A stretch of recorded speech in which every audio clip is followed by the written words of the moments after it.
The lights above the gas station flickered once, then again. And just as Tom looked up from wiping the counter, a third time. That's when everything changed. Tom was a quiet guy, 25, slim, soft-spoken, and always the kind to keep his head down. Working nights at this rundown gas station off Route 54 wasn't glamorous, but it was peaceful, usually. Tonight the air felt heavier, the silence sharper. Then the crunch of tires on gravel.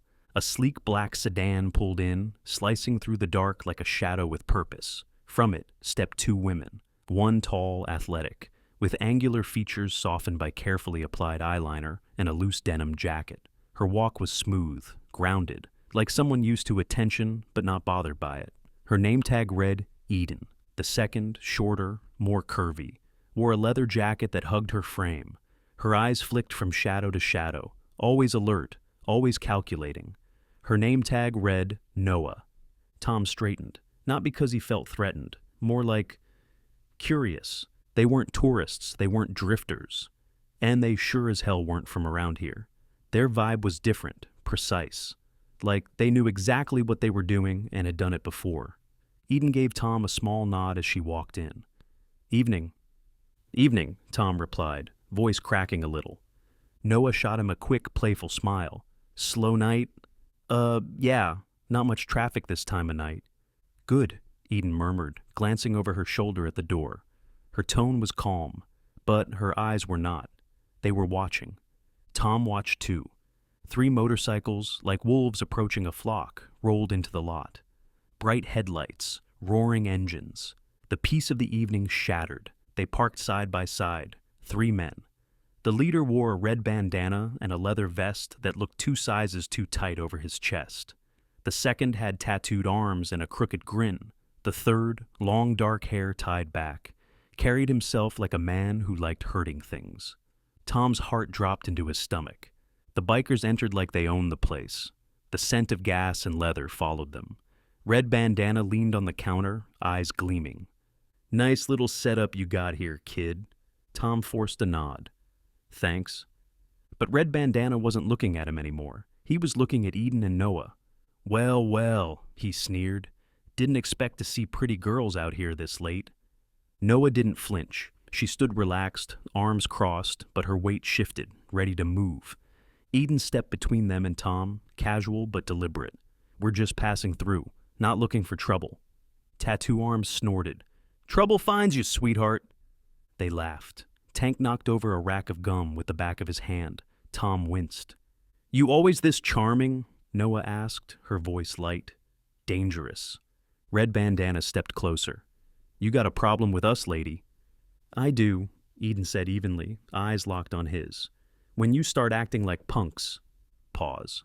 The temperature in the room dropped. Tattoo Arms cracked his knuckles. Tank moved closer. Tom wanted to run. Red Bandana grinned. You got fire. I like that. What's your name, girl? Noah smiled, slow and sharp. The last name you'll say before you lose teeth. It happened fast. Tank lunged, but Eden was faster. She sidestepped, hooked his arm, and slammed him into the candy shelf. Chocolate bars rained like confetti. Buzz grabbed Noah's wrist. Mistake. She pivoted, twisted his arm, and sent him crashing to the floor.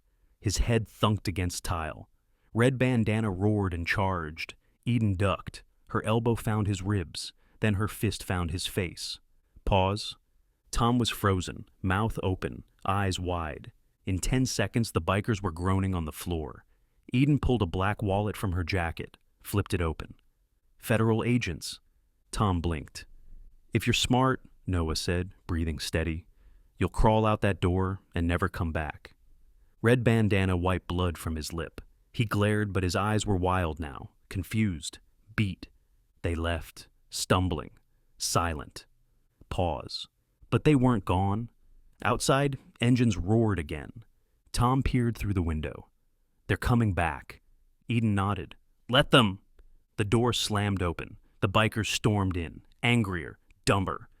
We ain't afraid of no damn badge, Red Bandana spat. Good, Noah said, cracking her knuckles. Then this won't hurt your pride too much. Tank rushed again. Eden tripped him. He hit the floor face first. Buzz swung wildly. Noah ducked, swept his legs, and stood over him before he could groan. Red Bandana tried to punch her. She caught his arm midair. Wrong move. Crack. Her knee met his chest. He crumpled. This time, they didn't get back up. Tom exhaled. Finally, Eden turned to him. You okay? Yeah. You saved me? Noah smirked. We save who we want. He laughed, nervous, grateful. Outside, dawn peeked over the hills. Eden and Noah turned to go. Wait, Tom called. Are you really, Eden glanced back. Trans? Yeah. Noah winked. And dangerous. Remember that. They stepped into the light, just two women, two warriors, disappearing into the sunrise. And Tom, he picked up a flyer from the counter, a self-defense class, folded it into his pocket.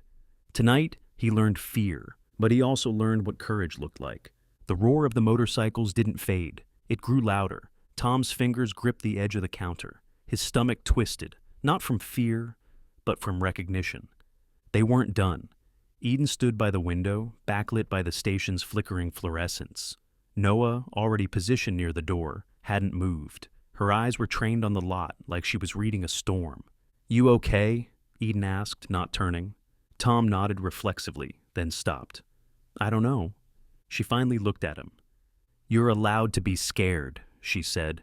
You just don't have to be ruled by it. He didn't respond, but inside, something cracked. Tom had lived his life in low volume, always watching, always ducking, and when things got loud, when people shouted or fists flew, he'd vanish, just like he had the night his dad lost his temper and broke the kitchen chair. Just like he had last year when that drunk guy pulled a knife on an elderly customer. But now these women had stepped into his quiet and they hadn't flinched. They hadn't folded. They stood. The door slammed open. Red Bandana led the charge, chest heaving, fury boiling over. Buzz and Tank flanked him, knuckles white and eyes burning. This wasn't posturing anymore. It was pride, rage, and wounded ego on a leash that was slipping fast. You think you can humiliate us? Red Bandana snarled. Flash some badge and walk away? Noah's voice was even. You walked away. We just let you. You little... Buzz charged first, but Noah moved like lightning. She sidestepped, grabbed his wrist, and twisted. Snap! Buzz screamed, dropped to his knees. She didn't hesitate, knee to the chin. He collapsed. Tank lunged toward Eden. She didn't move until the last second, sweeping his legs from under him with a calculated spin. He crashed to the floor, groaning. Red Bandana paused, suddenly uncertain. Noah turned toward him slowly. Still want to find out what happens next? He hesitated. But pride is poison. He roared and ran at her. Tom didn't remember moving, but suddenly he was there, between them, arms raised, chest heaving. Stop! Everyone froze. Tom's own voice echoed in his head. Noah's eyes narrowed, not at him, but at the biker behind him. Red Bandana sneered. Move, kid. You don't want to be part of this. Tom's legs shook. His palms were sweating, but he didn't step aside. You had your chance, he said. You lost. Go home. There was silence. And then Eden stepped forward, her voice quiet, deadly. If you touch him, if you even try, I swear you'll be chewing through a straw for 6 months. Red Bandana looked between them. Tom, Noah, Eden, the unconscious Buzz. Tank, groaning behind the candy aisle. He stepped back. Fine, he spat. But this ain't over. You're right, Noah said. Next time, you'll need a medic. They backed away. Doors slammed. Engines growled. This time, they peeled out of the lot without a second glance. Tom collapsed onto a stool, shaking. Noah kneeled beside him. You okay? He nodded, but barely. You did good, Eden said. Standing up like that. Tom laughed, breathless. I almost threw up. Courage isn't the absence of fear, Eden said. It's what you do with it. He looked at them, the words catching in his chest. How did you know they'd come back? We didn't, Noah said. But men like that usually do. Tom looked toward the door. You could have left. We don't walk away when someone's in the crosshairs, Eden said. Never have. There was something in her tone, something worn, heavy. Tom's eyes fell to the floor. I wanted to be like that once, but I just... Didn't have it. Noah sat on the floor beside him. Everyone has it, but sometimes it needs a little fire. Tom looked down at his trembling hands. You were the fire tonight, she added. He didn't know what to say. Then he remembered. Are you really federal agents? Eden smirked. Not exactly. Tom frowned. Then what are you? Noah grinned. The kind of people who show up when the quiet places get dangerous. He blinked. That doesn't explain anything. Nope, Noah said, popping the pea. But it keeps you curious, doesn't it? Eden moved to the window again. Trouble's not done with tonight. How can you tell? Tom asked. She turned. There's always another round. The gas station had returned to stillness, the kind that isn't peaceful, just waiting. Tom swept up broken glass with slow, deliberate strokes. The broom scratched the tile floor, a gritty whisper in the quiet. He didn't speak. Neither did the women. They let the silence linger. Sometimes, the aftermath of violence feels worse than the violence itself. Noah sat on the counter, legs dangling, hands folded in her lap. She stared at the busted candy shelf where Buzz's body had briefly collided. Her eyes were unfocused. Somewhere else. Eden knelt by the cooler, reassembling a fallen soda display with calm, mechanical precision.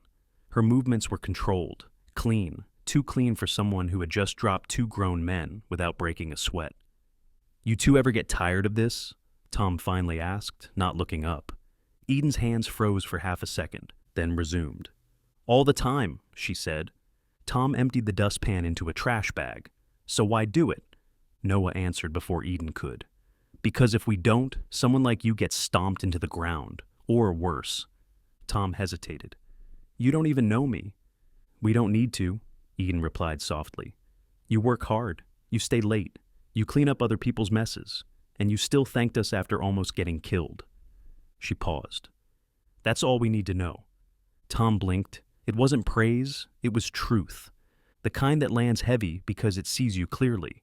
He took a seat behind the counter, rubbing his temples. I've never stood up to anyone before, not like that. That wasn't standing up, Noah said. That was stepping forward, different thing entirely. He looked up. What's the difference? Standing up is about defense, she said. Stepping forward is about choice. Eden leaned on the cooler, arms crossed. We both used to stand up. That's how we got into the military. Tom's eyebrows rose. You were soldiers? Noah shook her head.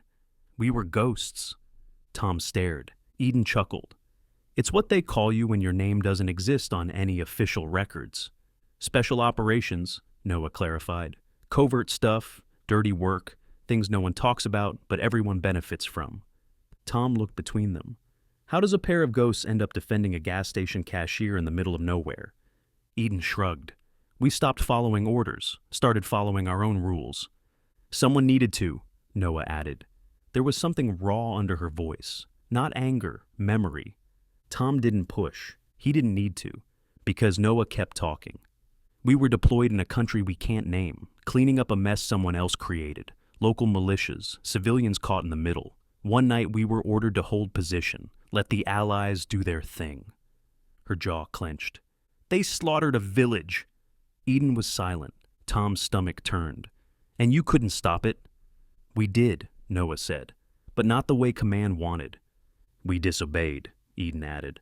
Burned the mission tree, exposed the operation, and dragged 2 children out under gunfire. Tom was speechless. You know what they called us after? Noah asked. Liabilities. They erased us, Eden said. Wiped our names, scrubbed the files. Tom shook his head. That's awful. Eden gave a half smile. Not really. It made us free. They stood in silence again. Tom finally asked, Is that why you told that guy you were federal agents? We have real badges, Noah said, but they aren't federal. Tom raised an eyebrow. We work for a private network now, Eden explained. Call it post-military intervention. Noah grinned. We help people who can't help themselves. Tom looked down.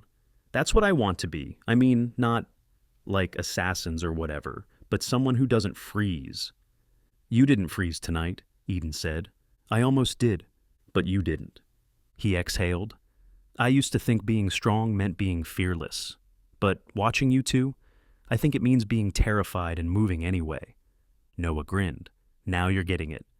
A long beat passed. Then Tom remembered something. The guy in the red bandana. When he left, he said this wasn't over. Eden's jaw tightened. It's not. They'll be back, Noah said, but not tonight. Tom frowned. You sure? Yeah, she said. Ego's bleeding, pride's shattered. Now they'll regroup, lick their wounds, and come back smart. Tom's throat went dry. So, what do we do? Eden stood, walked to the window, and scanned the horizon. We stay ready. The clock above the register ticked past 3:17 a.m. The station lights buzzed. A moth flailed against the fluorescent tube near pump 3, tiny wings hammering glass in desperation. Tom sat behind the counter, jaw tight, eyes flicking from the door to the windows to the parking lot and back. Eden and Noah hadn't said much in the past hour. They didn't need to. Their silence was focused, coiled. They were waiting. Tom had never realized how loud waiting could be. Noah had drawn the blinds halfway. Eden checked the security cameras. Nothing yet. But the tension in the room didn't care about facts. It was alive, thick, predictive. What if they don't come? Tom asked, though he didn't believe it. They'll come, Eden said. Noah cracked her knuckles. The question is how. At 3:41 a.m., they got their answer. The station lights went out, total black. No warning. Tom's breath caught. The silence that followed wasn't natural. It wasn't the quiet of isolation. It was the absence of everything, like the desert itself had held its breath. Then the red glow of taillights appeared, 1, 2, 3, spaced evenly on the road across from the station, far enough to seem harmless, but pointed directly at them. They cut the power, Eden said flatly. Noah pulled something from her jacket, not a gun, a tactical flashlight. She clicked it once, no beam, just a red glow to preserve night vision. Tom reached under the counter, fumbling for his phone. Dead. They hit the tower too, Noah said. This is deliberate. Tom's heartbeat was in his throat. What do we do? We trap them before they trap us, Eden said. She pointed toward the rear storage room. Back exit. Tom, you stay low. Don't move unless I say. Noah, south corner. Noah nodded and disappeared into shadow like a ghost. Tom obeyed, ducking behind the counter again. His mouth was dry. He wanted to help. He wanted to move. But the fear was loud now, louder than his thoughts. Out in the lot, the bikes moved, slowly, intentionally, a wide arc. 3 shadows circled the station. They're trying to flank, Eden whispered. Tom's hands shook. He grabbed the edge of the shelf. Something hard. Round. A flare gun. He didn't remember putting it there. Maybe the last manager. Maybe fate. He clutched it. Not yet. Footsteps crunched outside. One window shattered. Tom bit down a scream. A figure appeared at the front. Tank. He held a tire iron and wore a look of gleeful rage. Come on out, he called. We just want to talk. A second crash. The side door. Buzz. Red bandana came through the back, quietly. But Eden was already waiting. She slammed him against the soda fridge, elbow to throat. You never learn, she hissed. He gurgled, swung wildly, caught her shoulder. They fell. Tom watched in horror as they grappled on the floor. Buzz moved toward them. Tank followed. Tom's knuckles turned white on the flare gun. He stepped out. Hey! The flare erupted, red light blooming like a dying star. The room lit up for just a second, enough for Noah to strike. She emerged from the south aisle and kicked Tank square in the ribs. He crumpled. Buzz turned dash. But Tom hurled the flare gun like a rock. It hit Buzz in the face with a dull thwack. Buzz stumbled. Then Eden rose, blood on her lip, eyes pure fire, and delivered a knee to Red Bandana's chest that crumpled him into a heap. Silence again, broken only by the wheeze of fallen men. Tom stood panting, staring at the flare gun lying between him and the unconscious biker. Noah walked up beside him. Guess you are ready, she said. Eden leaned against a shelf, holding her side. You good? Noah asked. Eden nodded. Just bruised. Tom looked at the chaos. Broken windows, blood on tile, busted shelves. But they were standing. They had won. And this time, Tom hadn't just survived. He had fought. By the time dawn reached the horizon, the gas station was wrecked. The front window was spiderwebbed with cracks. Shelves were toppled. The security camera hung limp by a wire, still swinging.